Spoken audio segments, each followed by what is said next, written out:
Hi, everyone. We've got a very chatty, excited crowd, but we're going to get started soon. So I'd like to begin by acknowledging that we're on the Gadigal land of the Eora Nation, and just also acknowledge that lots of our streets and roads were walking tracks for thousands of years, so very topical when we're talking about movement. So I'm a bit nervous because I'm a big fan of Marco. This has been a bit of a Bible for the last couple of years when I've been working in this space. Thank you everyone for joining us today, and everyone streaming online, hello. So we're here today to hear from Marco de Brömmelstroet. Sorry. I need to also click.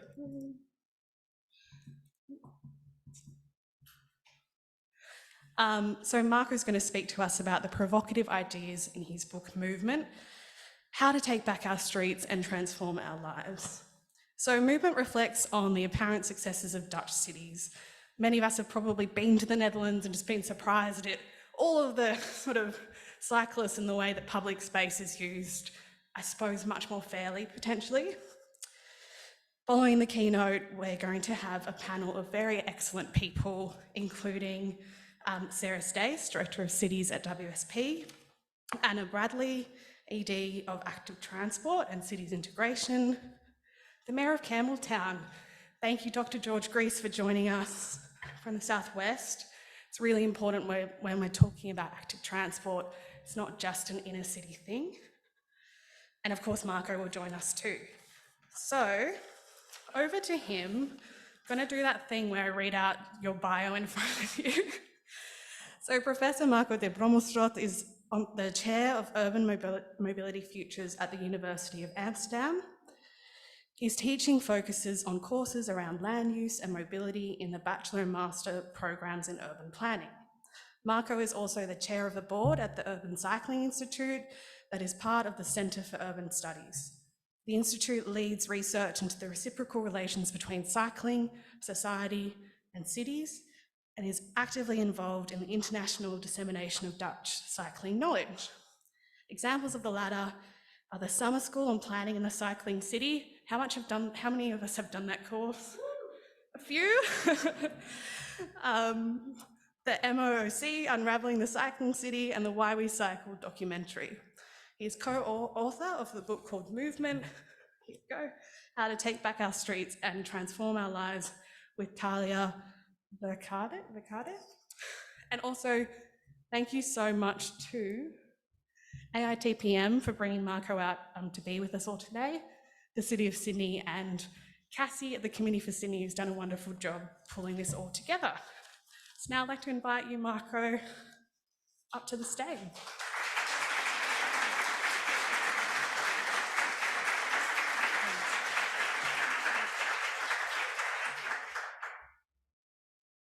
So I would like to use the next 40 minutes to practice my last name with all of you. No, you did a great job. It was, it's a mess, even in Dutch or German, wherever. So I take the full blame for that. So I want to have a conversation with you today, and the conversation is about cycling. And the questions that I want to discuss with you is, why is cycling actually so interesting? Why is cycling a part of the discussion when we talk about our cities? Why is cycling such a transformative way of moving around? But the key question that I'm going to cover with you in this story is, why were John Lennon and Yoko Ono in bed with a Dutch, rickety, old, white-painted, sitting upright, single-speed backpedal brake bike? Why was that?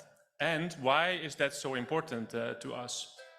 Well, that starts with understanding what this picture shows us. It's an iconic picture from 1969 in the Hilton Hotel in Amsterdam. And John Lennon and Yoko Ono were there on their honeymoon trip.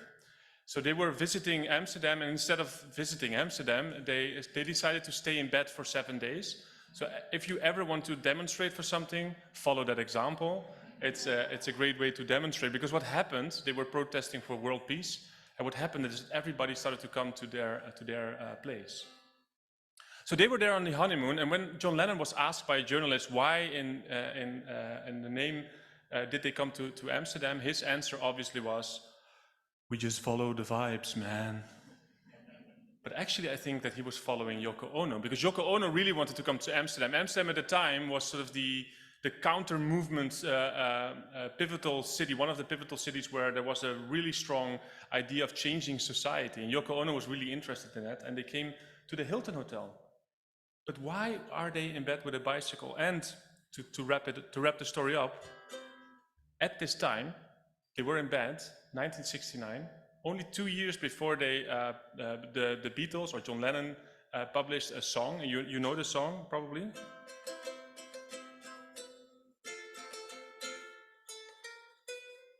And Yoko Ono actually came up with the lyrics, and I'm pretty certain that she came up with the lyrics while she was in bed with a Dutch bicycle.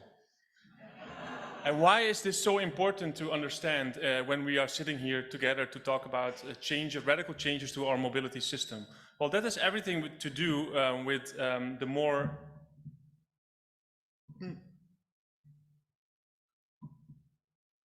more philosophical start. So bear with me. I will first go into a bit of philosophy. I think it's very important to understand. But I will also teach you halfway a magical trick. So don't worry. And at the end, we will become very practical. And if I dare to, I will sing the song that they might have been inventing in that bed. But the key point here, and why the bicycle and the story about John Lennon and Yoko Ono is so important, has everything to do with this statement. It has to do with the fact that you all use language all the time, and especially to talk and think about our streets. But as Donella Meadows taught us, language is not a mirror of reality. Language is not neutral. Language, by definition, shapes the things that we see, the things that we do not see, and in the end, it shapes what we do. And especially with a room of people that are shaping the future cities of the world, of Australia, you should be very reflexive on this element. And it sounds very abstract, so let's dive into a bit of what language does. Language does three things. That's important to understand. First of all, it's a necessary simplification of reality. Reality is too complex to describe in words, but we try our best anyway. So we have a language with words, and we use those words to simplify that reality. And very central element where this becomes very apparent is when you use metaphors, right? So you use metaphors as language to talk about things that are too complex to address. You do that all the time. For instance, love, right? Love is a battlefield. Somebody should write a song about that, I think. Or life is a journey, or one that you all use all the time. Time is money. And if you think about those metaphors for only 5 minutes, you will find out that they are completely untrue. But we use them anyway as a simplification of life, so we know that we can exchange time for money. But after this meeting, give yourself 5 minutes to meditate on that notion, and you will find that time is almost the opposite of money. So that's what we do with language. It's a necessary simplification of reality, because otherwise we couldn't exchange ideas, and that's what humans do, right? Otherwise you would be standing here listening to this hissing and puffing Dutch guy, and now we can actually share ideas. I can shape the thoughts that you have, you can shape the thoughts that I have, and we can exchange that. So language is a necessary simplification, and I will not propose a solution that overcomes that. It's by definition. 2, language, by simplifying, makes choices, always. Again, something we cannot escape. And those choices are always arbitrary. So the language we choose simplifies reality, and the choices we make in doing that are arbitrary. And this is the philosophy, but now it becomes very important, because the third element of language is performative. The language we use to describe reality is not a mirror of reality. You use it in your daily practices to shape reality. So you actively use the language, the simplification of reality, to do that. So you all look like me like, what? I don't get that. Okay, so let's use another example. So I make this mistake all the time. I have a WhatsApp group with my neighbors. And that's a mistake, I know, but that's not the mistake I want. So you all know the feeling. But what happens is that I send pictures in that WhatsApp group. And what always happens, I just send this picture, and then 5 minutes later, I get a personal message by one of my neighbors, and she says, you did it again. You sent a picture, everybody talks about it, It's a very nice conversation, but I am blind, so I have no idea what's on the picture. And you always make that mistake, but can you please give me a short sentence addressing what is on the picture? So please, help my neighbor, just shout. What is the short sentence that we should center to describe this picture? Deer in the woods. Deer crossing a road. More. Road crossing the forest. More.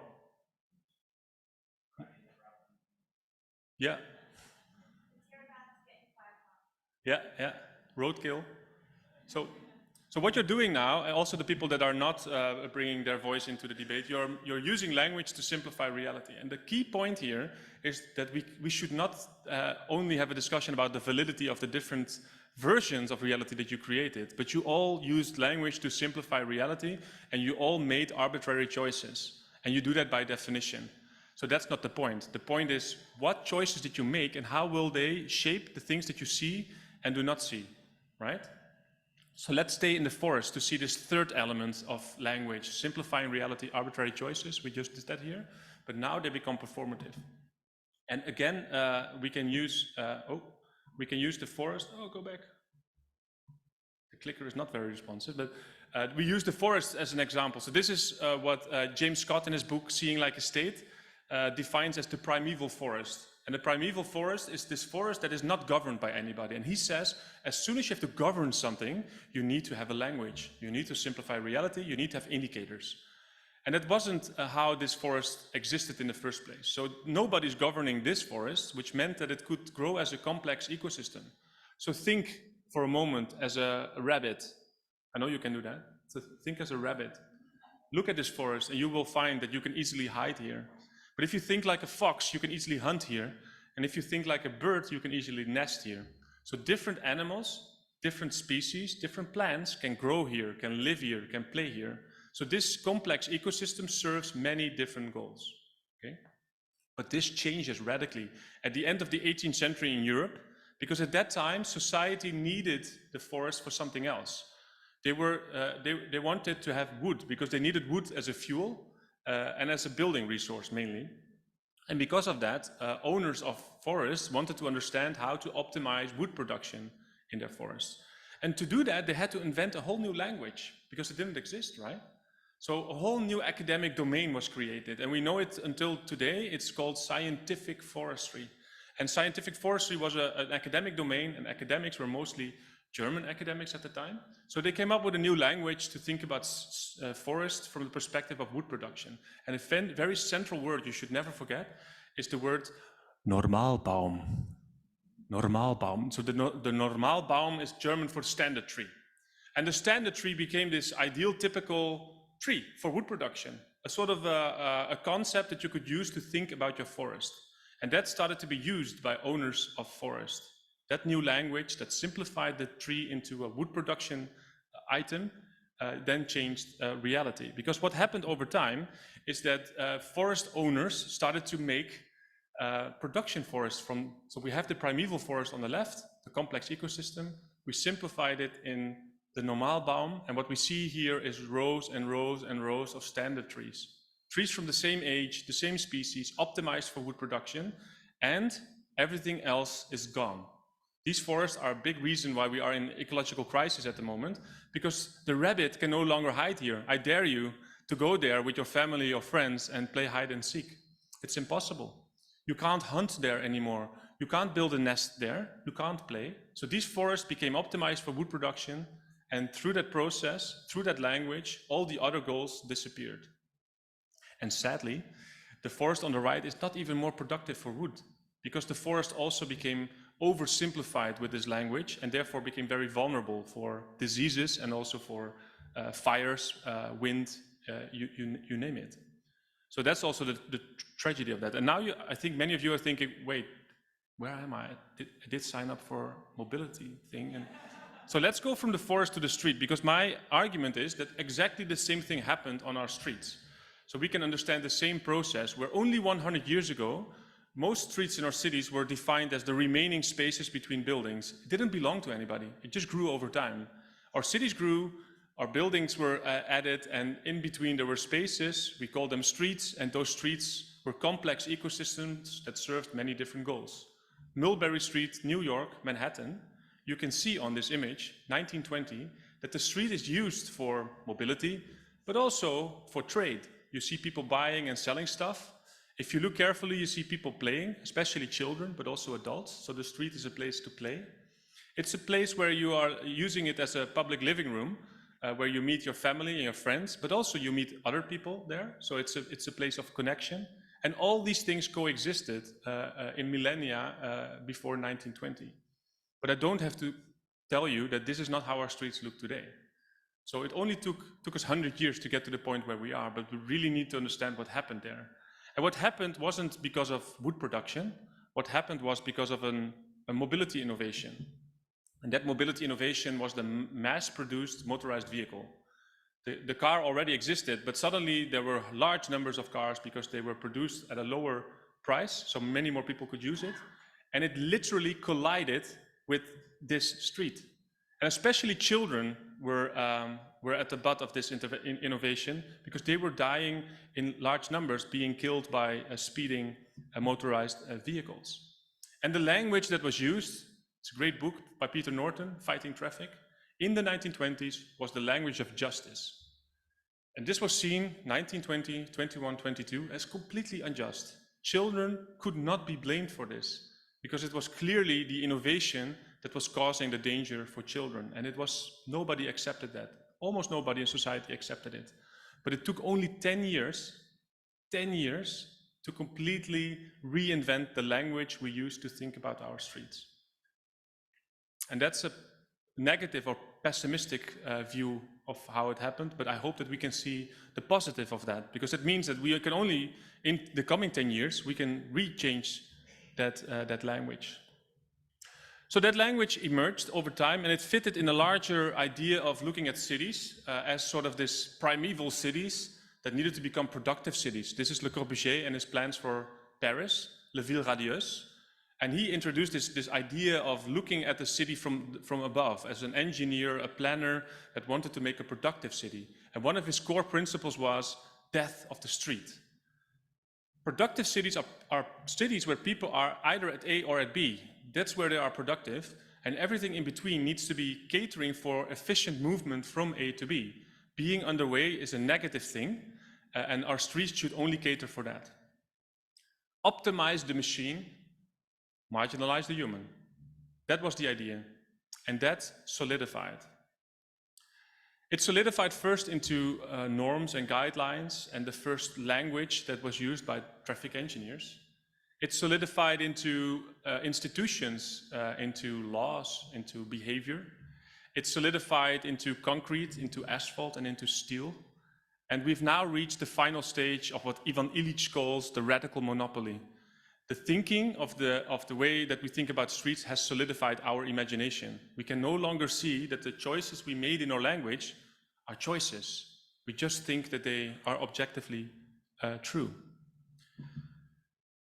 So then it solidifies into our streets. It solidifies into things that we would now call an intersection. Public space that was once talked about in terms of justice is now talked about in terms of efficiency.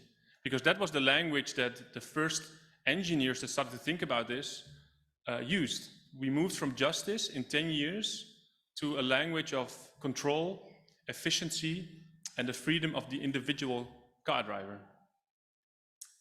And then we ended up with this. So if we want to talk about these streets and we want to talk about radical change, we first need to understand what has been solidified. What were the language choices that made us end up in these kinds of streets? So we need to go back to the 1930s because, ladies and gentlemen, 1930s was the birth of traffic engineering. It was a new field. It didn't exist. It was the same as scientific forestry. We asked a group of people to come up with a new language for the automotive city, the city of the future. Okay, so let's go back to 1920s. Let's imagine that we are in a similar room 100 years ago. Children are dying in large numbers outside, so we need to solve this quickly. So I ask you to sort of switch on your brains. Okay, we need somebody to come up with a new language for our streets. Who do we ask? You cannot be silent, there's children dying. Who do we ask? Politicians. Great idea. We didn't do that. Parents, even better, also didn't do that. So who did we ask? Universities. But who at university? Engineers. Okay, which engineers do we ask? There's so many.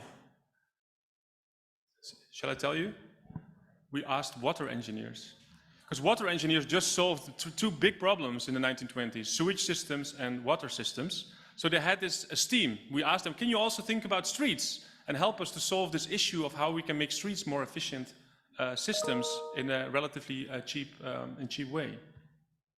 Okay, so then water engineers had to write the first syllabus. They had to reinvent at the University of Sydney and everywhere. They had to train the first traffic engineers. So they first borrowed language that came from their own field. So who of you have ever seen Teenage Mutant Ninja Turtles? And it's fine to say so, it's okay. I did. So did you ever ask why they are able to live in the sewage system of New York City? No, I did. So why? Well, that's because, think about it, if you're a water engineer and you have to develop a sewage system, what should never happen with your sewage system? It should never be clogged. It should never be clogged. So you design a sewage system for maximum capacity. Rings a bell? That's how we design our streets. It's just a choice of using a metaphor as a pipeline that should never be clogged, that leads us to believe that streets should always flow. They should always have throughput. Level of service means that they should never be clogged. And that fitted with another set of metaphors that they started to borrow, and those were the metaphors that came from biology. So we started to understand how the human body functions, and it's this beautiful complex system that's actually relatively simple, very beautiful. So they started to use metaphors from there. You heard them, right? The heart of the city. Oh, that's beautiful. So how do you get to the heart of the city? Through arteries, traffic arteries that flow one directionally to the city center to make it pump and flow. Okay, if you go to the cardiologist, what will he tell you, or he or she? Should never happen with your arteries. They should never be blocked. Ah, that fits beautifully. And these two metaphors combined solidified our thinking. Because combined, they led us to believe that one of the biggest problems of our streets is the fact that they can be clogged, and they should always have free flow. Every half an hour, on every radio station of the world, we spend at least 1 minute to talk about the fact that the people are waiting on the streets. People are waiting all the time. It rarely makes the news, but if it's on the streets, it has the most attention of any problem. 360 minutes a week, 6 hours of radio time every week on every radio station to talk about this problem. Crazy, but we accept it. It's a given. We don't even discuss it anymore. So second set of choices behind this came from two different metaphors. And the first one was from physics, the idea that cities are gravitational bodies. If there are traffic engineers in the room, you know this gravitational model that we use, the four-step transportation model, that assumes that if you bring bodies like planets closer together, they will have more interaction. So this brings us to the idea of travel time savings, because if we bring things closer together in travel time, they will interact more, and because of that, our lives will flourish and the economy will grow. And that's again combined with another set of metaphors, because we came to the conclusion, those water engineers, that humans are not like water. Yeah, humans make decisions. So we have to find a language to simplify human decision-making to then include it in our models. So what did we do? We looked at economic thinking. And we borrowed a very beautiful metaphor from there, which simplifies all of you. You are all egoists. You're all egoistic, calculative, cold, isolated individuals, and the only thing that matters for you is optimizing your own utility. That's who you are.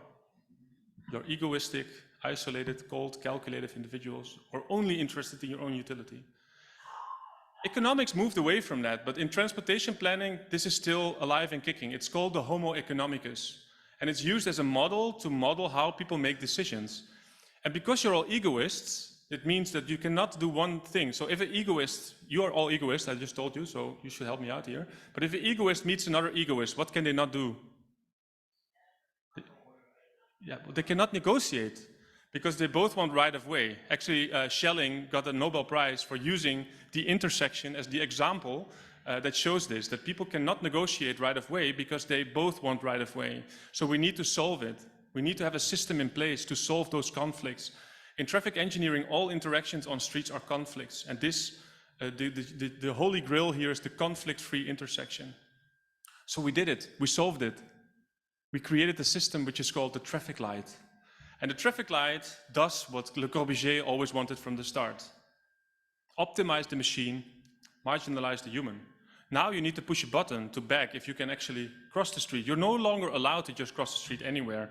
We have to raise our children and make them disciplined in their own, to take care of their own safety on these streets because they have become dangerous to them.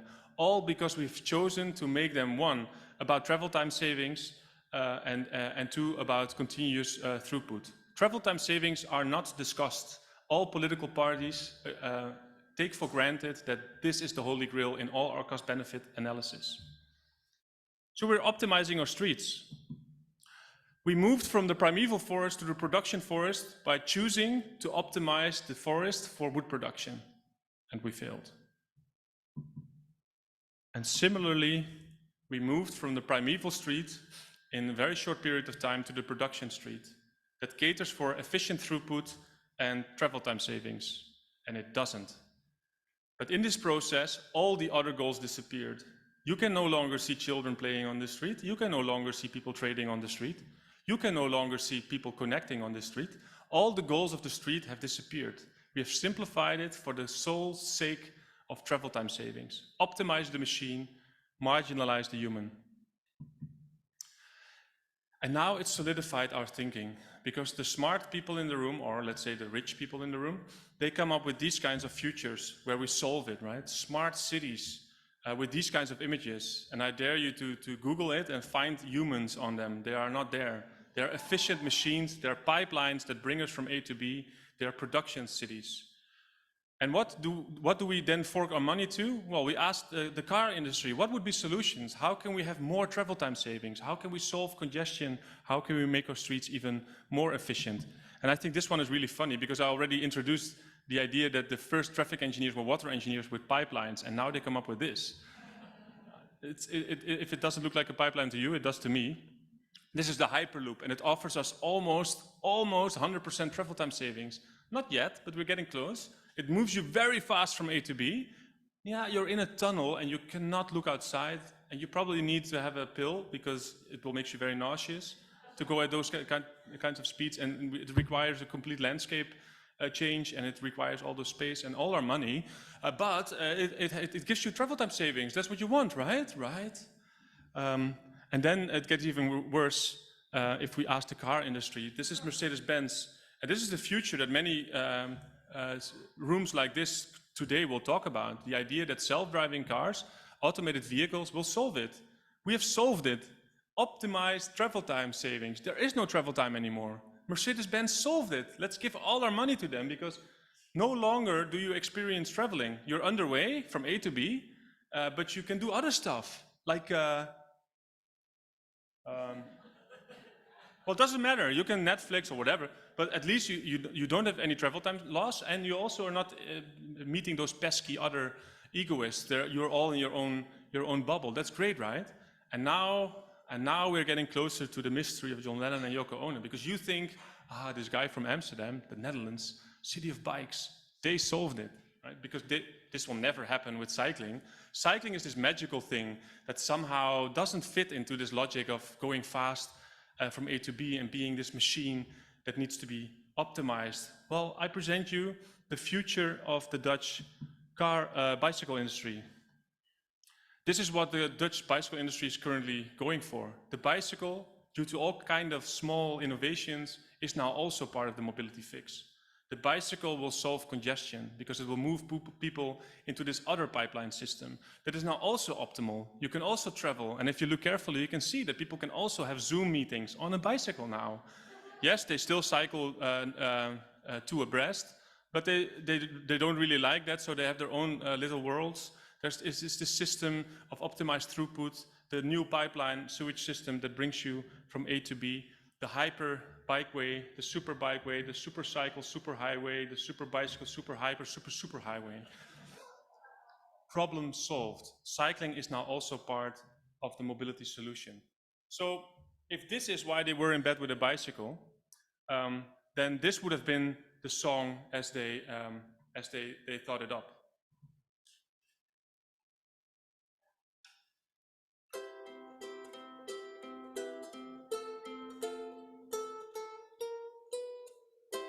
Imagine all people moving fast from A to B. Speed pedelecs and e-bikes to move more efficiently. Smart bikes and smart helmets to optimize the machine. Ooh.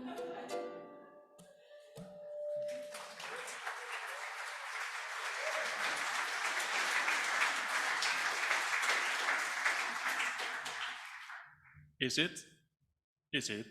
I don't think this is why they were in bed with a bicycle. And why is this so important to understand? Because the narrative that underlies this entire story so far is the question, or it's the thing that we should question. Why? Because just as in the production forest, it is not bringing the promised goals. We are not having travel time savings. This is a graph, and you can show this everywhere. This is Dutch empirical data that shows that after investing 70 years of funding into travel time savings, we have achieved 0 seconds of travel time savings. Right? People are traveling the exact same amount of time like 70 years ago, to the same activities even, but they just have to cover distances that have grown with 700%. So instead of traveling around 7 kilometers per day in 1950, they are now traveling more than 40 kilometers a day, and they have become dependent on it. So this system doesn't bring the things that we are after. The pipelines that we have created actually make the problem worse. We get more and more dependent on it, and it depletes society. It kills our children. It makes us sedentary. It takes all our space. It takes all our resources to keep this in place. So if we are not challenging that, this system will collapse because it cannot sustain itself.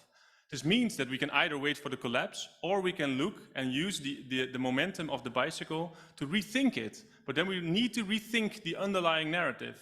Because if you don't do that, if you're not questioning in your daily work the underlying rationality that created the streets as we know them today, you're not working on radical change. Sorry, you're just optimizing the same system in a slightly different way. And it's fine to do, but please be aware that that is what you're doing. If you think radical change is required, we want streets to cater for many different ideas, you need to question the underlying narrative. And this is the beauty, because you can. This is actually what you're very good at as a human. Humans can do this very, very well. And I will show you this with a magical trick.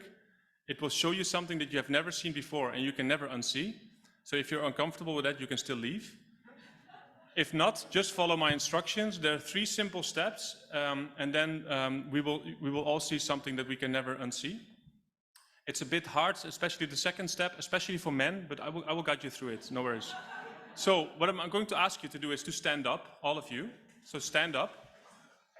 And you, also people at home, all stand up and pick a finger of your liking. And I would advise a polite finger, but it's perfectly fine to use whatever finger you want. So pick one. And now point it to the ceiling. So you point your finger to the ceiling as high as you can above your face. This is very important for many reasons, because we are now going to the second step. I'm going to ask you to make clockwise circles along the ceiling. This is something you keep doing. And as I said, this is hard, especially often for men, but clocks go the same way everywhere around the world, even in this crazy time zone. Australia, they still go the same way. So now everybody's looking at the finger, right? So you can just sync your clock. So don't worry, just look around and see if your clock is going the same direction. If not, you're probably wrong. You should fix it now to not be embarrassed in a bit. So yeah, clockwise circles. You're all sure? Good. All sure. So now the third and final step is to lower your finger, but you keep doing it. You keep making the clockwise circle along the ceiling while lowering your finger. You lower it and lower and lower and lower and lower. Now it should be in front of your face. Hello. Yeah. It should all be going in the same direction. Now you lower it further. Lower it further, lower it further, lower it. Now look at your finger and tell me what direction it is turning.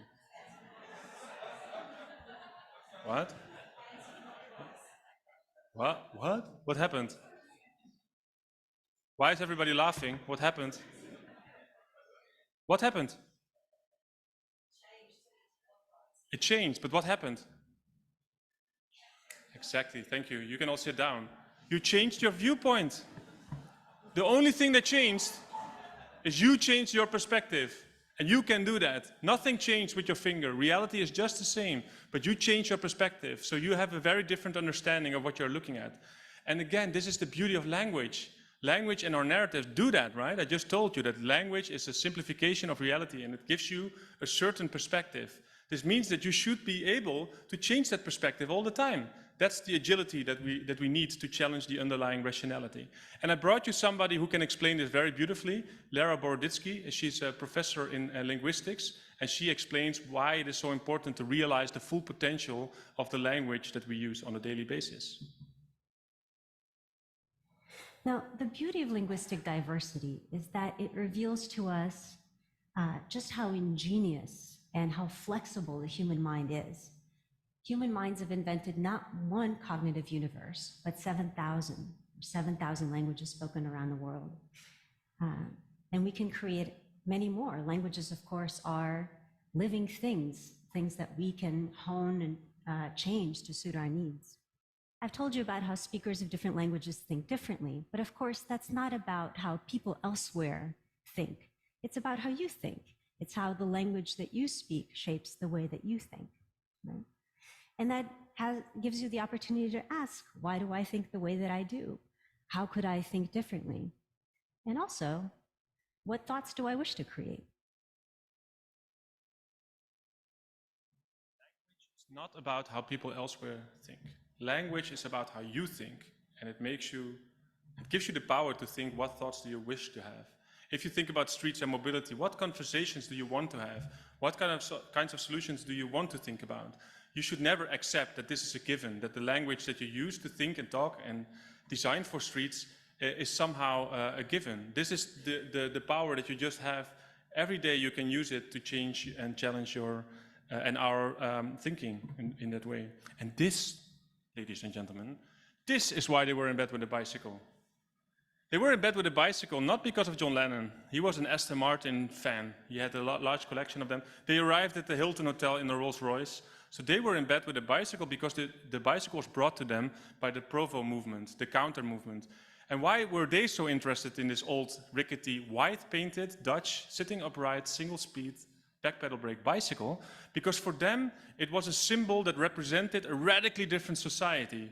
For them, the bicycle represented an end of brutal capitalism, an end of seeing cities as production cities, an end of seeing society as something that needs to be efficient. Stop optimizing the machine and marginalizing humans. Instead, start minimizing the machine and work on a thriving society. So the bicycle for them was a means to start rethinking how we think about mobility, not of something of going as fast as possible from A to B, but as something where life happens, as something that our streets cater for. That's where life is, not at A or at B, at our streets. And this offered this whole new lens of thinking that's represented in the bicycle until today. It's magical, right? It can just do the same magical trick. So let's use it in that way. And let's not put cycling within the language of traffic engineering that we are used to think about our streets. Let's try to use cycling as a means to escape it and to find new narratives that will unlock also very different conversations that we can have as society. So let's try it. I will bring you to Amsterdam, and don't worry, nobody is hurt in this video clip. What we see here is a traffic engineering problem. We see individuals going from A to B, and they want to minimize travel time, and they're facing conflicts in this intersection in the middle of Amsterdam. We need to solve it, and the solution is simple. We have it. It's called a traffic light system, and we can solve all the conflicts. Or maybe we do a Dutch roundabout. But wait a minute. We can change our perspectives. We can look at it in a very different way. We can look at it, for instance, from the perspective of a sociologist. A sociologist doesn't see conflicts. What a sociologist sees here is what they call potential exposure to diversity. They see many different people from many walks of life actively meeting each other in public space, going from one place of homogeneous population to another, but being on their way on the street, they are exposed to diversity, to other people. And that's a very important element of society. So let's go one step deeper. These are not Homo economicus. These are not egoistic individuals. These are people on their way that are even sometimes altruistic. they are not only exposed to each other, they use all their senses. This is why they sit upright and have this strange back pedal brake. Ask our students. This allows you to interact with each other, to send and receive information, to use all your senses to make it work for you and for everybody else. It's a choreography. It's what they call negotiation in motion. You make it work for yourself and you can make it work for everybody else. This is public space. This is where people are exposed to each other. There's only one person that doesn't understand it. The tourist. Never put your foot down. If you're in the Netherlands and you're cycling, never put your foot down. Then you're out of the dance. You need to be included. Okay, so now we did it, right? We changed our perspective and we asked different questions. So this potential exposure to diversity is actually a very important element, a mechanism behind a huge amount of different important dimensions for society. So if you go into the literature, you will find that this potential exposure is correlated directly with a higher sense of membership, a higher sense of influence, a higher sense of integration. If people meet each other and are different from each other, they have a higher fulfillment of needs. They have more shared emotional connections. They have a higher sense of neighboring, higher citizen participation, higher collective efficacy. They have a higher sense of community, higher sense of belonging, higher sense of place, and to top it all off, they have more trust in each other. If people meet each other and understand the diversity and the fact that they're all society together, it leads to higher levels of trust. Wow! Can you think, if we use these elements to use our funds, our mobility funds, right? If we have a discussion about how we can use streets to design for these kinds of things, to fight loneliness, to include people again, to give them a sense of autonomy, to allow their streets to be places where they can connect to themselves, to their surroundings, and to each other. Whoa, what a different conversation would that be? Minimize the machine and optimize society. So these elements, I think, can offer interesting hooks to start talking with very different populations that we are often talking to when it's about mobility. It's the hate-hate relation between cycling and walking. But who can hate these things? Who doesn't want their children to grow up in a society that is fixed, that is actually leading to more autonomous and more careful adults? So that brings me to the final step, because what is holding us back? Why are we not doing this? Why is it so hard to do this already for decades? And that has to do with ourselves. As Lara Boroditsky told us, the only person that is causing you to think in a certain way is not me, it's yourself. So you need to fix it. And this dog can show us all who we want to be. Either we want to be the dog, or we want to be the person calling for the dog. Come here, Bravo. Come. Good girl. Come. Good girl. Come on. Come on, Bravo. Come on, Bravo. Come on. Come here. Come on.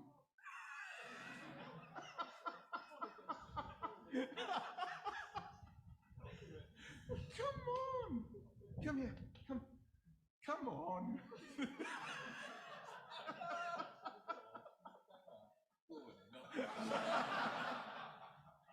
So my sociologist colleague taught me that laughing is a way to settle our unease, because I think we all feel sometimes like the dog. There is no window. Nobody is holding us back. We can have a different conversation every day, and you cannot not see that anymore. Sorry for that. But from tomorrow onwards, you can choose to either be the dog, or you can be the person that challenges the fact that there is a window, that there is something stopping us, that there is a conceptual framework, that there is a system that somehow makes us do these things that we know are stupid and should change. It's up to you, because language is not a mirror of reality. Language is not an objective way to describe something out there. Language makes us see certain things and hide other things. Language makes us shape society in a certain way. So if you want to radically change mobility systems, this is where you need to go. Our current streets have been founded and solidified as a narrative, as a language that we started to speak 100 years ago. And a radical mobility system is not somewhere in the future, it's now. You can now start thinking in different ways. You can think as mobility as a disutility, as a quantity to be reduced somehow to zero. But you can also choose to no longer do that and see mobility as a quality, as something that should be increased maybe, as something that you want to have more of. You can choose to see streets as places where we want to maximize and optimize the machine and throughput and efficiency. It's fine. But you can also now choose to see our streets as places where the machine needs to be minimized and where society should thrive. You can see people as homo economicus, and make systems that make them into Homo economicus. But you can also choose to see them as Homo ludens, as Homo fabers, as people that love to play and love to be active members of society. Those are choices that we have to make. No, this is not something that we have to do. It's something that you have to do. And I wish you all the best.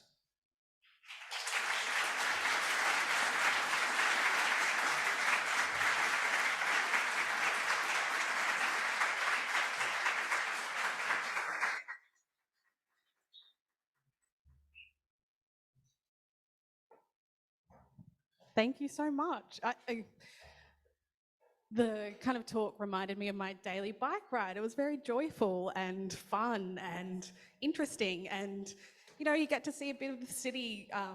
So yeah, thank you. It was like a ride in a lecture format. So now we get to have a really fun discussion. We're going to bring some locals into it too. So we've got Anna Bradley, as I said, Executive Director of Active Transport and Cities Integration.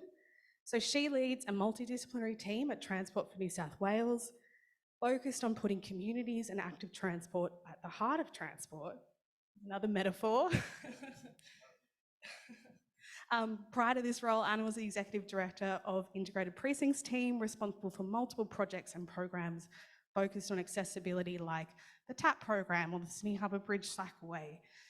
Anna's career is focused on development within, around and above transport precincts, working across all modes and at all scales. Her ultimate goal is to improve the livability and sustainability of all of our communities across the state. Next to me, we've got the Mayor of Campbelltown, Dr. George Greiss. So Dr. George was elected to Campbelltown City Council in 2008.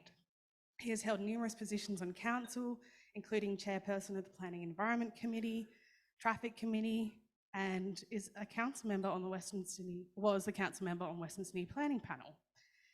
He was elected as the Mayor of Campbelltown in January 2022, and what's really super interesting about George, I think, is he's achieved a doctorate in philosophy, so a PhD for geography and urban studies from Western Sydney University. What was your PhD on, George? High density development. High density development, which is very topical right now.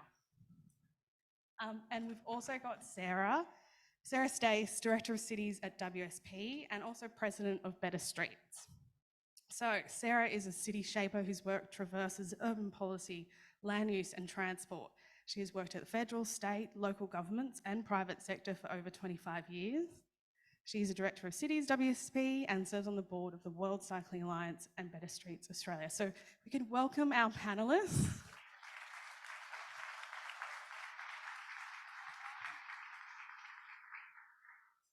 And also, just for all of you, I've got a few questions that I'm going to run through. Think of your own questions, and everyone online, we're also going to be trying to field some of your questions too. So the first one's for Marco. You've been in Australia for a couple of weeks with your family, which includes young kids, and you've ridden around a few different cities. What's your experience been like? Everyone laughed.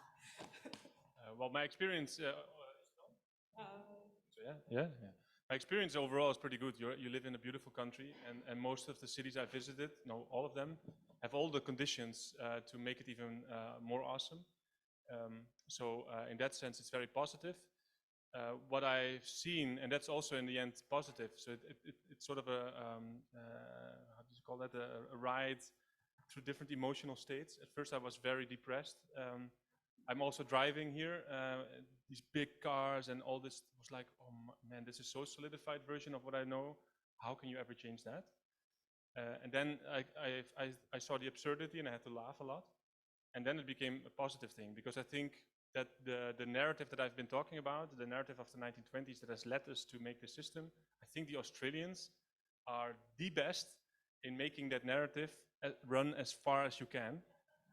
But I don't see the next chapter. I think we are, it's no longer a matter of vision, it's just a matter of numbers and statistics, and we all have to come to acknowledge that this system is not sustainable in the terms, it will not sustain the next 100 years, it cannot, materially it cannot, resource-wise it cannot.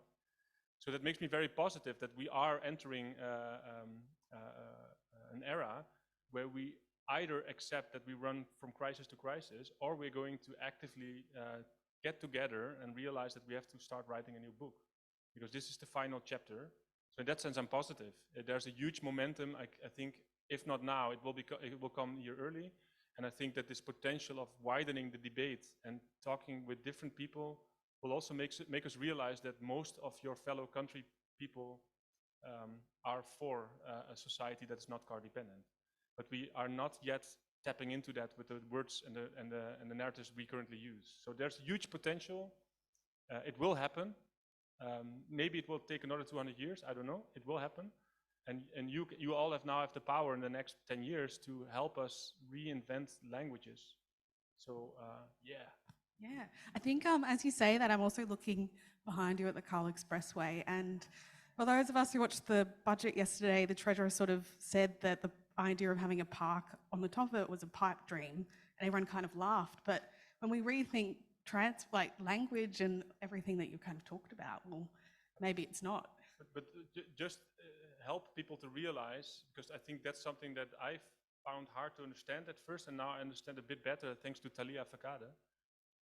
We should help people realize that this has been invented, and it was just as laughable as the things that we think. In the 1920s, making this city was a laughable idea. They did it anyway. It took them 80 years. It's the biggest, longest failed experiment in our cities so far. But in the history of our cities, it's just a blip. It's just a blip of 80 years, and I'm very certain that in 200 years from now, we will look back and think, what did we do? What is completely unacceptable? Like, I don't know if you know the term motonormativity. It came recently from Ian Walker and his team from the UK. And this whole notion that all the norms that we somehow apply around all of this, we would never accept in any other realm of life. And it only needs, I think, a very small step for many people to realize that. I'll go to Anna next, and now I'm kind of questioning the language that I chose in this question, but anyway, can we take back our streets from cars and make them streets for people in our city, Sydney? Is it possible, and what radical change is required? Thanks, Estelle, and thanks for inviting me to be part of this group and this conversation. So I guess 3 questions, a double, feels like an interview where you've got to try and remember the questions, but should we, can we, and how do we? To the should we, I don't need to talk to this group about all the reasons why, but I don't think we're taking anything away. I think we're adding to, we're improving travel choices, and to me it's really about that equity of space and thinking about roads as public spaces. And back to your slide, that's a deer in public space. And the extent to which we can reimagine road space as public space, a place to be negotiated and enjoyed where we interact, I think serves a variety of purposes, whether it's mobility, whether it's social, whether it's health, whether it's environmental. So yes, we should. Can we? Of course we can. And COVID, for all the horror of COVID, it showed us something beautiful, which is what those public spaces can be. And some of those lovely local interactions. We had the spoons in our street that come from sharing those public spaces and reimagining those public spaces. And certainly off the back of COVID, we saw some great initiatives. Carolyn Butler-Bowden, you would know, our Deputy Secretary, programs like Street to Shared Spaces, Your High Street, some of the temporary cycleways, and seeing a lot of those fantastic initiatives that were all about those local connections and local communities coming to life, and in fact becoming permanent off the back of that. So we've got to build on that, and I think we all know that. And lastly, how? And maybe this won't be radical enough for you, Estelle, and I've had a chat to Sarah before. I'm like yet to come up with, a perfect silver bullet, but I do think it's a combination of things.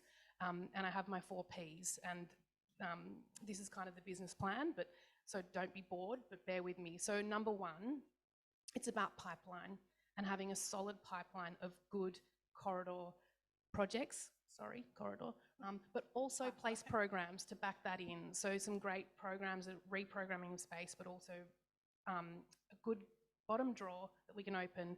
And when government wants to invest, here's something we prepared earlier. We haven't had that for a long time. And our team in transport, that is something that we are really focused on, building up that bottom drawer of good, solid programs that have had community input, buy-in, support, and we're ready to go. And so that's number one. Number two, partnerships. What we can do with local government, the extent to which in this role I didn't appreciate how much I'd be relying on advocacy groups to show me the way and tell me about all the things out there that I don't know about. You know, I've got my routes that I travel on, but there's so much happening out there, and relying on those local connections, advocacy groups to sort of show us what's happening, and working with local councils and local communities to actually deliver some great local infrastructure. And also industry as well, to solve some of these design challenges, these conflict points. We do have to, even though we should be thinking about how we interact, but we do have to come up with solutions and great design solutions and think more holistically. The third piece is people. And I'm a big believer, and in my previous role, about multidisciplinary teams and design-led, community-led processes. That's what has enabled us as a team to succeed in driving better place and active travel outcomes, and I'm a big believer in that, and the extent to which we can redirect existing skills around road and traffic engineering towards place and people and active travel. And I've worked with engineers my whole career, and they're great problem solvers, so I have faith that we can do that. And the last piece is prioritisation. So investment prioritisation towards place and active travel outcomes. That's something that we need to work on. That's something that I am campaigning for every minute, every day in my current role. People like Caroline, our Deputy Secretary, and myself, involved in investment prioritisation decision-making through good governance, and backing that in with reporting targets so that we actually hold. It's not about just getting investment in active travel and place programs. It's actually about investment in all other types of programs and the extent to which they're delivering on those place and active travel objectives and holding those projects and programs to account. Yeah, definitely. I think hats off to Caroline, because when you were kind of talking about streets as shared spaces, your high street, these programs, like the language is really beautiful, and it's sort of, you know, it's doing what it says on the tin, which is really positive. I'm going to go to George next, and to also segue what Anna said in her last point. I also grew up in the southwest, and Camden Valley Way a couple of years ago was widened. But as part of that widening, they included active transport. And because of that, now my dad sometimes cycles the 20 Ks to work from where I live. So, like, that's what I mean. If we start, I think there was like over $3 billion in the budget yesterday spent on roads. How much of that, or how much can we add to that to make sure that we're building in active travel as well? So, George, what do you think the role of better land use planning is in promoting more active transport in Sydney's west? Can you imagine a future where it's normal for kids to ride their bike to school, or for people to ride to the train station or work in Campbelltown? Thank you. First of all, I was just going to say I love the work that you've done, Marco. I think it's great the way you have presented the problem and the way you've challenging people to think in a different way. And I think that's a key to the narrative that we should be talking about, which is thinking about things in a different way. Now, I disagree with the conclusion around bikes, and I'll tell you why. The reasons these things were successful, and if you take a look at that picture in the 1920s, is the amount of people that were there to be moved around and interact with each other. I did a quick Google yesterday, and I had a look at Amsterdam, and Amsterdam is about, or Campbelltown is about 1.4 times the size of Amsterdam.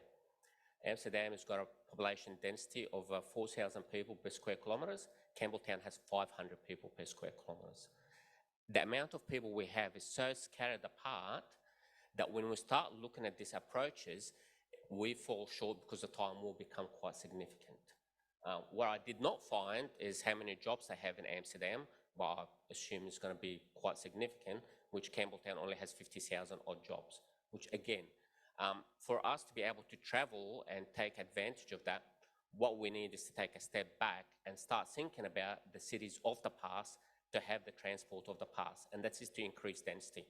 And I hate to fall back into my little part of the web, because that's what all my research was about, which is increasing density. Because once we increase the density, then we can take that approach where we can take the scenic route to work every day and interact with people. We can ride, we can walk.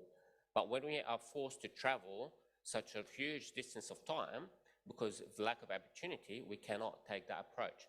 So I think, yes, we can imagine a future where people can ride their bikes to school. Yes, we can imagine a future where people can ride their bikes to their employment. And we're doing a lot of work at Campbelltown at the moment around active transports. We are doing a lot of work around densifications of the city centre. And more importantly, we are trying to do a lot of lobbying to increase employment. Because without having the A and B destinations, by having to travel into Sydney CBD every day, that is not an option to take for us if we want to be realistic about travel time. Again, Google thinks I'm a lot fitter than I am, but it estimated it would take 3 hours and 44 minutes for me to get here today on a bike. Yeah. That's not realistic. Can I respond to that? Because I'm facing this excuse all over the world, so I need to, and I also have the answer to it because it's wrong.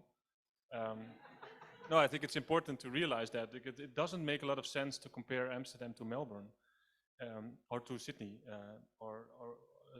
so what you and especially not if it becomes an excuse not to move forward because okay, so let's compare Sydney to the metropolitan area of Amsterdam, which is much bigger. It houses 2.7 million people. It's actually more sparsely populated than Sydney. So the density here is higher than that, but still on that space, on that enormous space, which is, it's a map, it's called How Big is Amsterdam? You can pick it up and put it here. I did that. It's almost similar in size to Sydney. Nobody, about 1/5. Nobody cycles from one side of that space to the other, nobody. But still, over 30% of all trips are by bike, which brings us to a couple of conclusions. One is that we are focusing on a commute trip that is the minority of trips, not the majority of trips. And that's because the pipeline should never be clogged.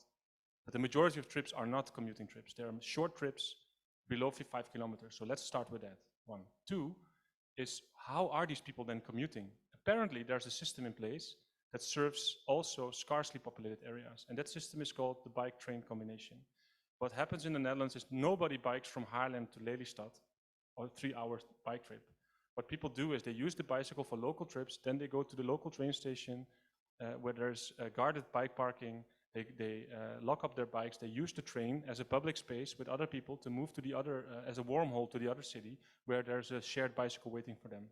That is the system that can work everywhere. There's no reason to not do that. But finally, it still makes, so this whole conversation still makes us stuck in a mobility issue. We're still not serving children. We're still not giving back their public spaces. We're still talking about how to optimize a system of bringing people from A to B. It's important, it's a reality, I agree with you, but if we are not starting to talk about things that matter to people, we get stuck with the same people having the same conversation and we're not giving back public space. So we need to acknowledge that for most people, public space has qualities that are currently not catered for. I was in Melbourne and there was a young kid of 16 and I advise everybody here to watch his speech because he made it obvious that he says, I am being disserviced already since I was 2 and I'm now 16. Everybody thinks I'm mad for cycling and I can't even blame them, but we are not catering for the mobility that children need. We're not doing that and we should stop finding excuses. And we should not let people get away with creating cities that are not catering for 50% of the population, which are children. So, and again, it's the mobility that they need is not the trip into the city. The mobility that they need is a safe public space where they can be autonomously exploring the city, become part of society, and not facing death penalty for making small mistakes. And I think if we are not working on that, it's your choice, but I think we're doing the wrong thing. No, George, just a very quick. But now, look, in suburban Sydney, children can move around quite freely. I mean, where I live, there's constantly kids playing around in the streets. There's kids playing in the cul-de-sac. There's not enough of them, don't get me wrong, and there's a local school where most kids, I see them on my way to work when I used to catch a train every day, walking to school by themselves. It is happening. It is not happening to a scale that we are say that this will create an interaction and improve society and make us in there. And the reason it's not happening in the scale because we are sprawling for very long spaces. Probably you don't want running out of time. But again, there are a few important things here, is that both the mobility, I didn't touch upon it, but both the mobility system, and it's not my vision, it's academic knowledge across the world, and the sprawling city system can only exist because we subsidize it. It cannot exist without society severely putting financial resources in making that system work. So we can also stop doing that.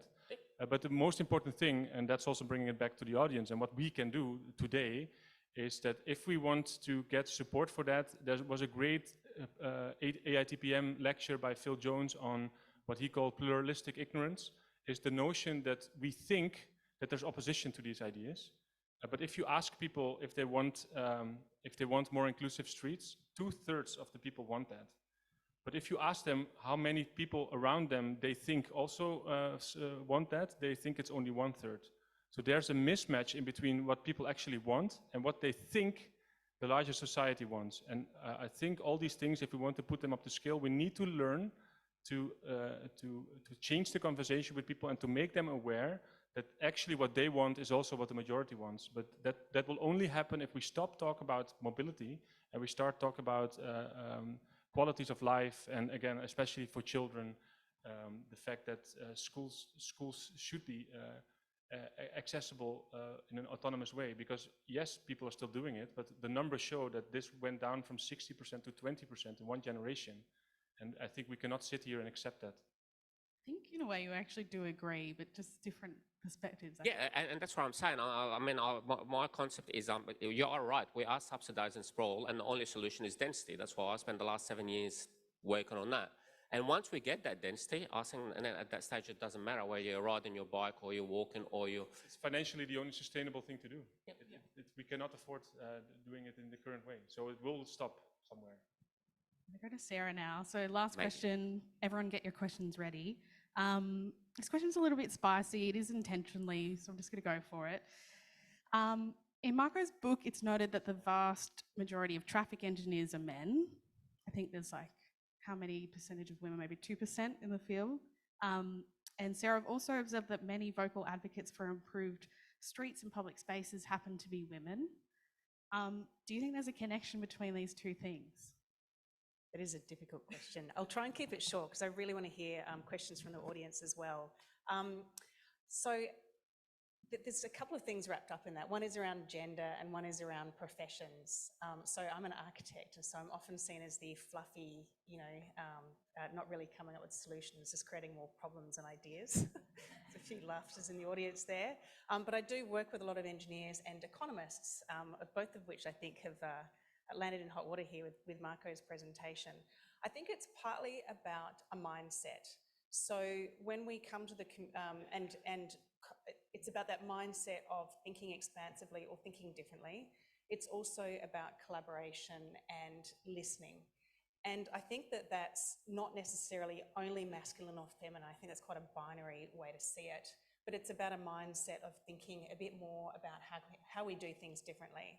And so, for example, the Streets as Shared Spaces program emerged because something changed, which is the pandemic. We saw what was happening around the world. And I remember texting Caroline Butler-Bowden very late one Saturday night with, hey, I just heard that New Zealand has got a tactical urbanism program. Could we do something like that? And within 6 weeks, it was up and running. So I think that part of that came about because, and there was a whole space for health with Better Streets and so on. A lot of that has been launched because women have just sort of messaged each other quietly in the background and just sort of said, hey, here's an opportunity. Can we do something a bit differently? I don't think that's because we're women. I think it just happens to be a different way of thinking that a lot of men do have, but it tends to be associated with one or the other. I certainly, in my architecture training, we were taught that Le Corbusier is God. And we had to all bow down to Le Corbusier because it's the machine for living in and a house for living in. And I've got to say that the more I've moved into this profession, I've come to realise that maybe it should have been the other way around. So I hope I've answered that question. I don't think it's one or the other, but I think it is a mindset that Marco is asking us to take on, which is think a bit differently, think about how we can adopt our streets much more for places for living in. And that advocacy piece is really envisaging what that might be and consulting very closely with our communities, with industry and different levels of government. And I think as well, kind of, in a way, correct me if I'm wrong, but my understanding of the Netherlands and places like Copenhagen is like the percentage of people who ride just reflects, 51% women, 50% men, like it reflects the population. In Sydney, one of our best cycleways, Wilson Street, we're about 30% women, 70% men. So there is a sort of gender element to this at the moment. Hopefully we can get past that. But now it's time for your questions. Who wants to be the first? Maybe Mark.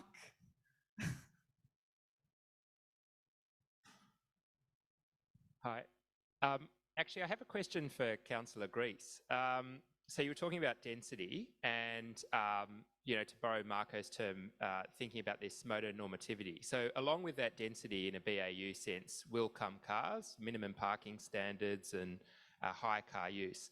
So is this an opportunity, well, if that's the challenge, is this the opportunity to be at the same time as we're talking about density, or before we start building, also having a conversation about what those streets need to look like, so that the BAU outcome isn't that we need to cater for thousands and thousands of more cars?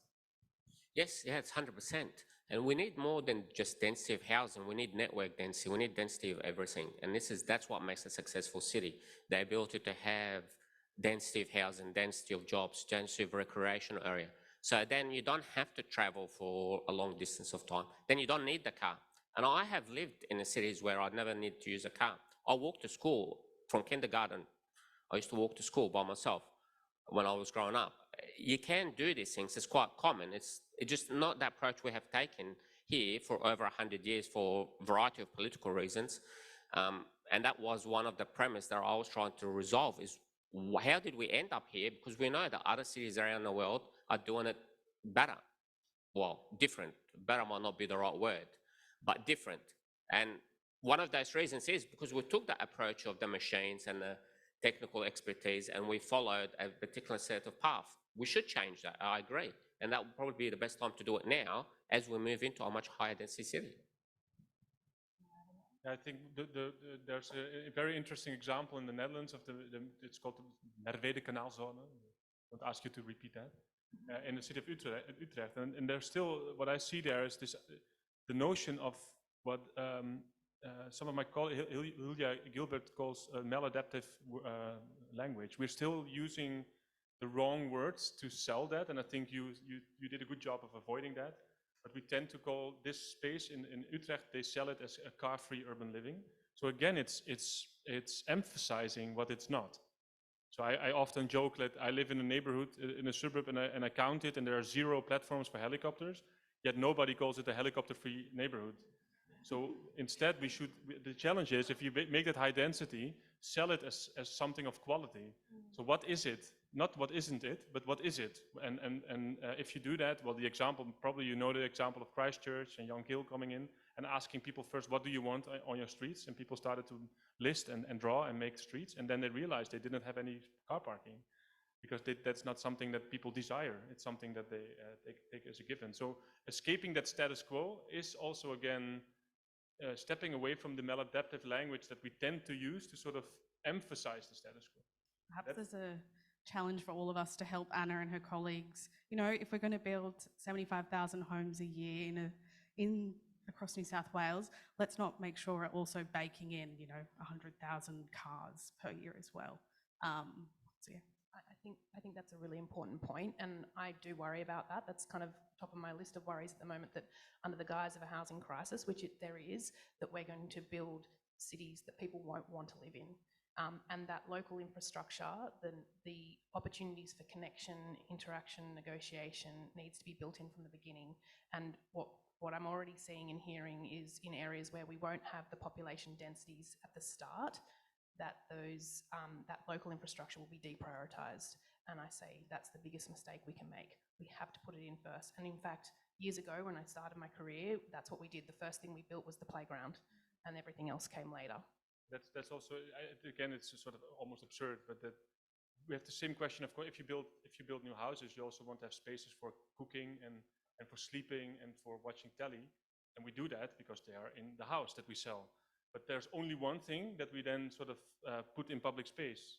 If I would go there and ask the mayor that I bought this big horse and I want to have a place for it, can I get some public space? I think you would laugh at me. You would say no. You have to solve it. Or my refrigerator? No, you have to solve it yourself. But somehow we ended up with only one exception to that rule, and that is that we will cater for your car in public space. And I think the big step, and Tokyo already show us how to do it for ages, and Pontevedra now and other places, if we can just make that step and say, if you want to live there, and if you really want to have a car, fine, but that's on you. You solve it. You either rent a space somewhere to park it, but you cannot use public space for it. Sorry, it's too precious. Might go to a question online, or maybe while Fiona's getting that ready, a question over here.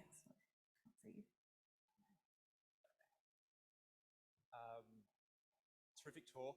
Marco, thank you very much. So right at the end there, you mentioned funding, mobility funding, and there's been a couple of mentions so far of the budget, the New South Wales budget. Now it looks like there's about $6,000 per head in the transport budget. About $12 of that is going to active transport, so both walking and cycling. So I'd kind of like to hear some reflections from the panel on what's going on with the underlying narrative in that case, and what might change that. Because as I'm a researcher, evidence doesn't seem to be making a lot of difference. That kind of hurts me. And the overwhelming cost-benefit analyses, don't seem to be getting any traction either. I have many thoughts about that. I think again, it's just the absurdity that makes it hard to understand what's happening. But a few things that I think would help is the example of Wales I learned about at the AITPM conference, where they stopped. So again, all these cost-benefit analyses that are leading to these outcomes, there are political choices in them, and that's something I think in general we forget or have forgotten. So we need to repoliticize them. So we need to not discuss the outcome. We need to discuss the assumptions and the political decisions in what do we count. And in Wales, they stopped counting travel time savings. They said, we know empirically already for 40 years it doesn't exist, so we should not use them to prioritize our budget. Instead, we should include quality of and well-being of future generations. And again, I think if you would make this political and you would ask people, everybody would agree. Like it makes very little sense to do it in any other way. Secondly, I think, and that's again part of this maladaptive language, I think active mobility is the wrong word. If we want to talk about that mobility, we should talk about sedentary mobility and not position ourselves as something very different or alternative or micro, or we should, I think, stop doing that. We should present it in very different ways. And that's the third element. Frans Timmermans, the Dutch representative at the European Union, had a very beautiful speech. It's online. You can find it, I think, a couple of weeks ago, where he said cycling policy, let's call it that, is not mobility policy. It's health policy, it's family policy, it's children policy. So therefore, why are we even looking at the transport budget? It's the wrong budget. That's not where it should come from. It should come from health budget, because we know that investing in health in terms of physical health, mental health, and in social health, every euro invested in less car dependency pays itself 40 times back. We know it. But we should, I think, we should almost ridiculize this whole transport budget. It's sort of pouring money into a system that cannot sustain itself. But that's maybe a bit in the long run. So step one, repoliticize. Repoliticize the choices in the analysis that are leading to the outcome that we see, instead of politicize only the outcome. Okay, we're going to go to Anna and then Sarah. Anna is someone from the inside. Well, look, I agree, in short. I'll go with the less radical answer though, which is we still got 60 million in this budget, which is a win. I see that as a win all day, every day. But asking me if we want more is like asking my kids if they want more ice cream. The answer will always be yes. And I think the great thing about what's in this budget, it allows us to keep doing everything we're doing and more. But to Marco's point, two other things. What else? So there's huge contributions towards in the federal and state around road safety, urban congestion.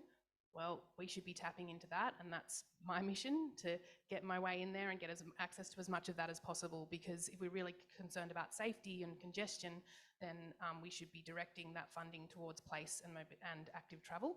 And thirdly, I mentioned earlier, investment prioritization. So starting to rethink the economics, the way we politicize it in particular, but things like we should never be talking about travel time savings ever again in a business case. We should be talking about, for instance, what's it costing us in terms of having our public spaces clogged with cars. And that's how we should be looking at, that was Mark's idea, that's why I'm looking at you. I do have a rebuttal for Marco, actually. So I know you want this spicy, right?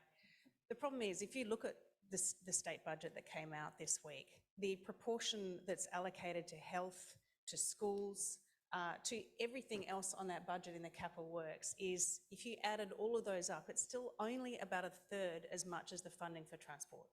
So to say that health should cover the cost of, and I used to get that when I was in Anna's position from the minister saying, well, if you've got all these wonderful co-benefits for health and climate, why don't you make them pay? And I think that's the wrong question as well, because in fact, all the money is in transport. And the health just has to try and mop that up because of these obesogenic society that we've created for people. I think the other one is there is a huge opportunity. So firstly, I think Department of Planning did put in 140 million or so, but that was for recreational walking and cycling. So there are other bits and pieces in the budget. But the other one is in major projects. And I guess I would be asking the question, why there is the that sort of positive provision policy, the requirement for every other transport project in New South Wales must deliver on walking and cycling. That's where you can get some massive leverage. But I'd also like to see those projects actually deliver on those. And I'm sorry, but I just am not, as a citizen, am not seeing that happen. Metro is a classic example, multi-billions of dollars, and I'd like to know how many cents of that is being spent on active transport, and I'm pretty sure the answer is very close to zero, and that's also part of the problem. George, we talked a lot about the political decisions that are interwoven in the business cases and things like that. Did you want to add any reflections? Yeah, look, very quickly, I agree with Marco. It's all about politics, and at the end of the day, it's sessions like this that make the difference. Forget about the numbers don't matter. What happens is, and I won't mention, but I walked into the minister's office to lobby for a transport project, and he was retiring, so he gave me some frank and honest advice. He basically says, don't worry about the business case, because if it politically makes sense, I'm going to build it. If it doesn't politically make sense, I won't build it. Just go there fighting for it, and you might get it, you might not. I didn't get it. We did get some money for the business case, but nevertheless, the point was, it's about politics. And session like this, taking the information out to the streets, explaining to people, making their ground up movement to say that we should be doing this, it will get delivered because the government wants to be returned. Did you want to add one final thing? How many more questions do we have time for? I could try to wrap this up because it rings true. You're all completely right. We need to start a movement, which is also why the book is called Movement. By the way, there was a discount QR code, so if you still want that, let me know. No, I think it's politics. And I came to believe, and also from studying all these change things in all these cities around the world, politically bravery doesn't come automatically. It can sometimes, but almost never does. So politically, what politically works is a politician trying to gauge what society wants. So therefore, all of us, if we want to challenge that and not see it as a given, we need to start mobilizing society from the bottom up. I really think that's the only way to show politicians that the majority of people actually supports them if they do this, instead of the opposite. They need to see it. And two things that I think you can just do, and actually you should do because we don't have any, it doesn't cost a lot of money and it's so effective. It's two ideas. One comes from Barcelona, which doesn't have a lot of infrastructure either, but they started the BC bus idea.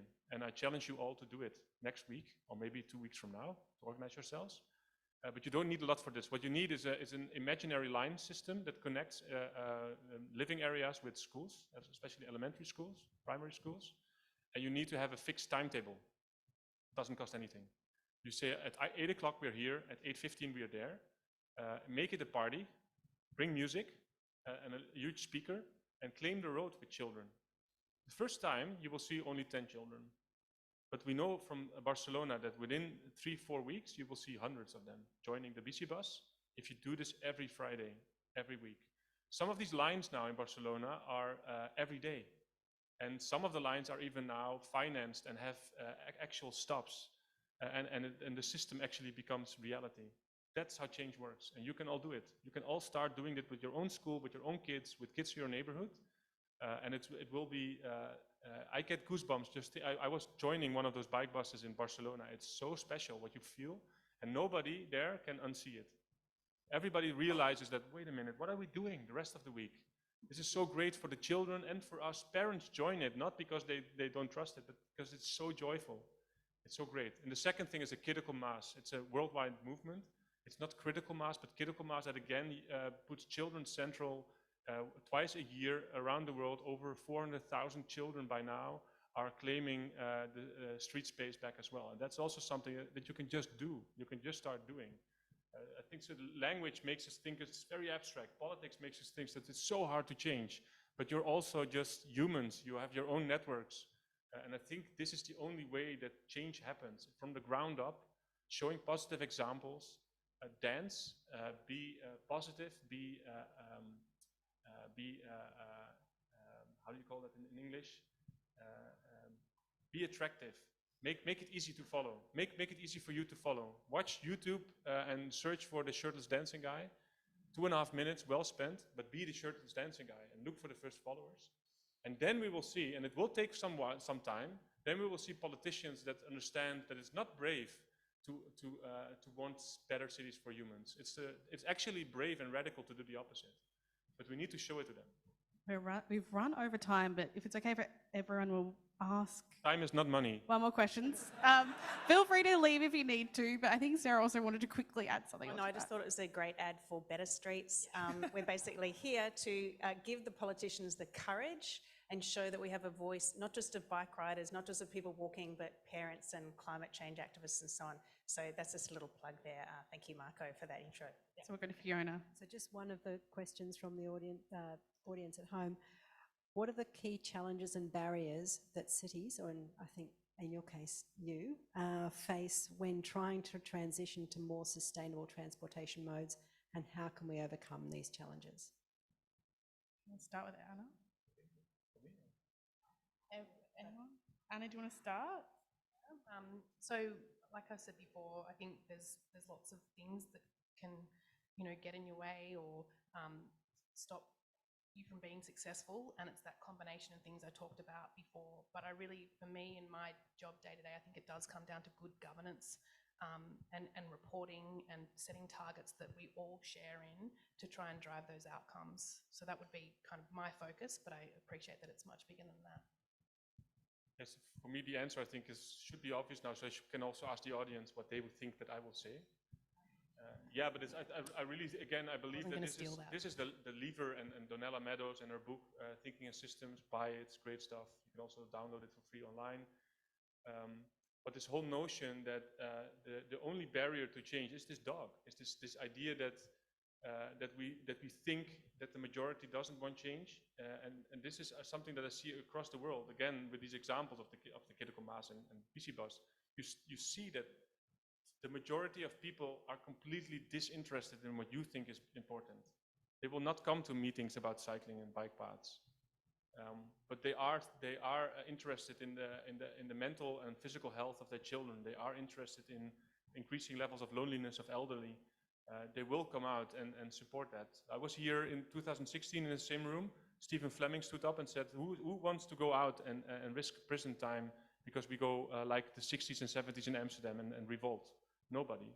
And that's, I think, the point. You need to find stories that actually make us aware that the majority of people want different cities, but are not activated by the current language. I think it's a non-existent barrier almost. It's a magical barrier that's only in our own minds. Sarah and George, any last reflections? Yeah, I guess I wanted to sort of throw it to the audience here that all of you have a role in this, and I probably don't, there's so many familiar faces. I know everyone here is actually working really hard on making things better, but we don't have to be passive actors in this. We can all be active in our own ways. And I know that's different if you're a bureaucrat or you're working in a consulting role or in academia. You've all got a different role to play. But I think working together and working towards that shared vision is how we get there. So one thing to add without trying to mansplain this. I became very aware of my gender role here, but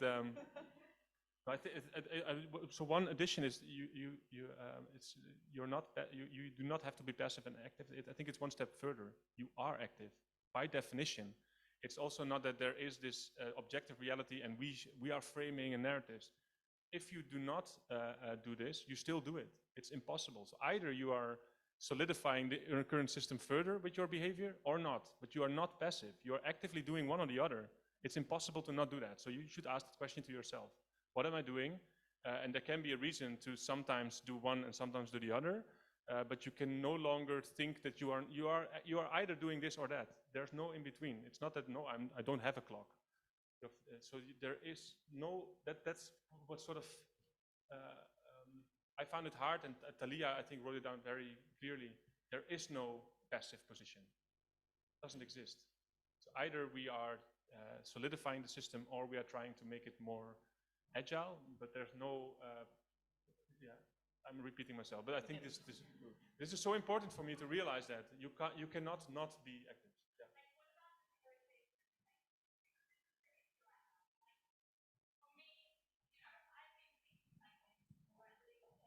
I've made a film about it. I have written a book. I've tried to change things, but at the end of the day, there are a lot of people with a huge amount of money, and it's not arbitrary.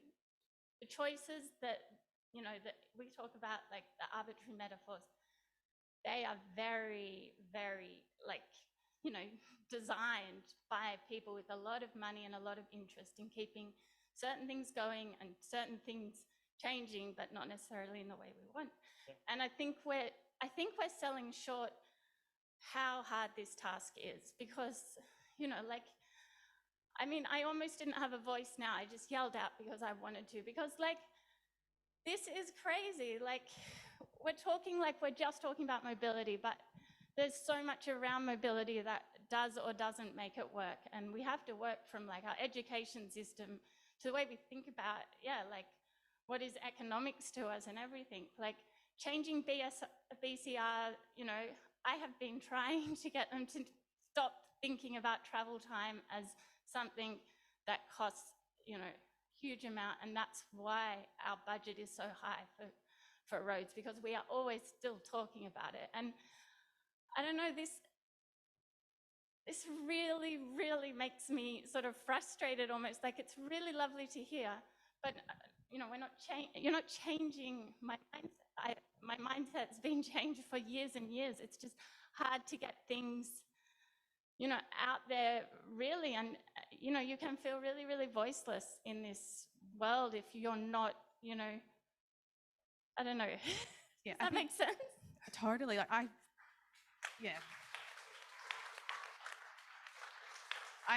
feel the same. I was an advisor for the first active transport minister, and I still felt the same. I had a minister for active transport, and we were trying to do all this stuff. But I think, to Marco's point, you're either actively making decisions to keep the system the way that it is, or you're actively trying to change it. But you also have to be negotiating relationships. Now I'm working, in the local council, and if I did have all my ideas, and I do bring them out, and people laugh, but at the same time, you have to learn to sort of find that nuance between that relationship and between that transition. And I think that's where the trick really lies. It's it's easy to think about changing language, but it's how do you actually engage? No, it's not easy. If I presented that idea, that's not what I meant to say. It's not easy. It's the only way, and it's not easy. And I learned a lot from Donella Meadows, so I really advise you to read her book, because she wrote the Limits to Growth report in the 1970s with the same frustration, but she ended up sort of writing that she thinks it was wrong to take an us versus them perspective, and to say that we need to convince them to come to our side because we see it the right way. And she says the bottom layer of her leverage points, she calls dancing with paradigms. And dancing with paradigms means that it's no longer us versus them, but also realizing that we are in a paradigm, and that just adding paradigms is the only way towards more complexity and towards more humbleness in the face of the things that we're facing. I think we often make the mistake of us thinking that we are the right paradigm and they are wrong.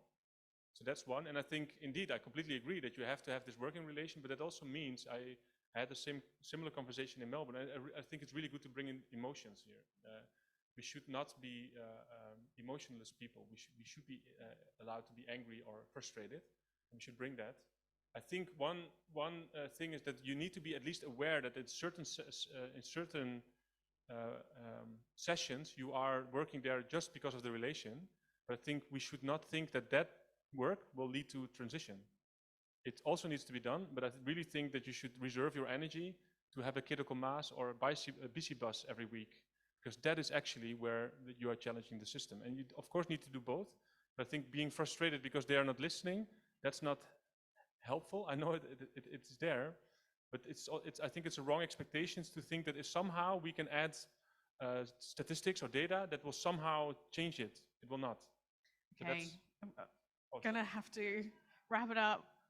Graham's going to come up and give a vote of thanks. But thank you to everyone on the panel. It's a great conversation.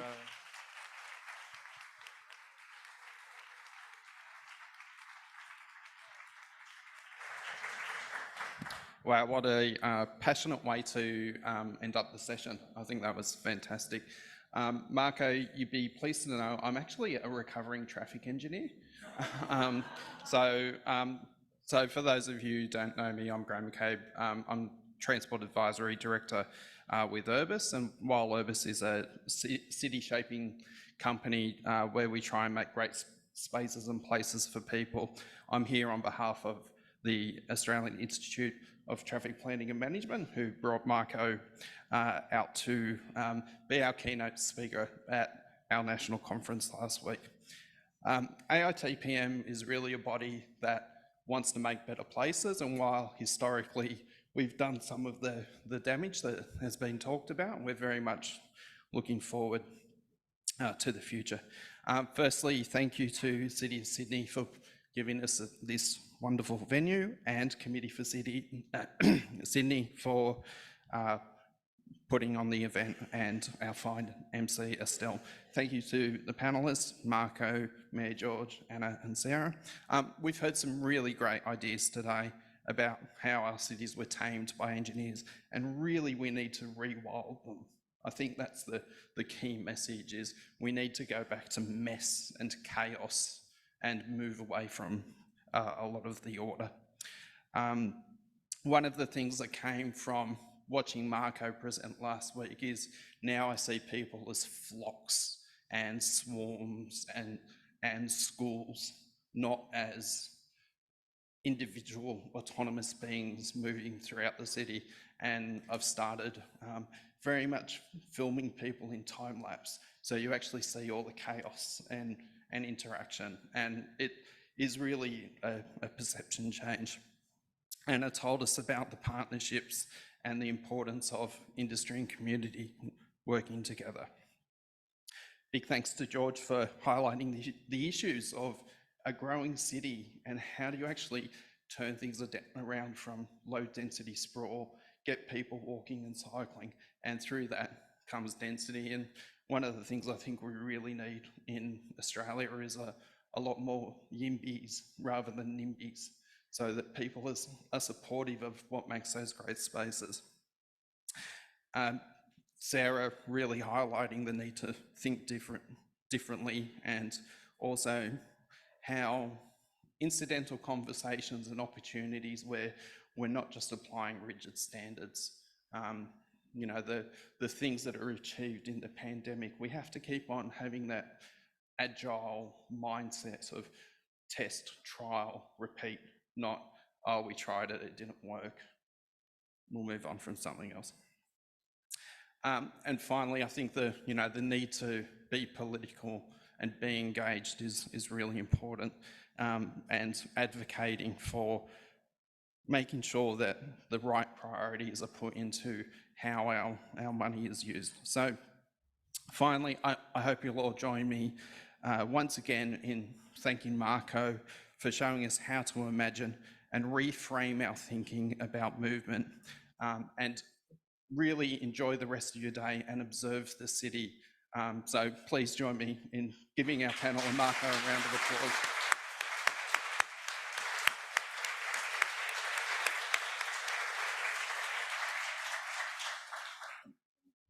play more uke.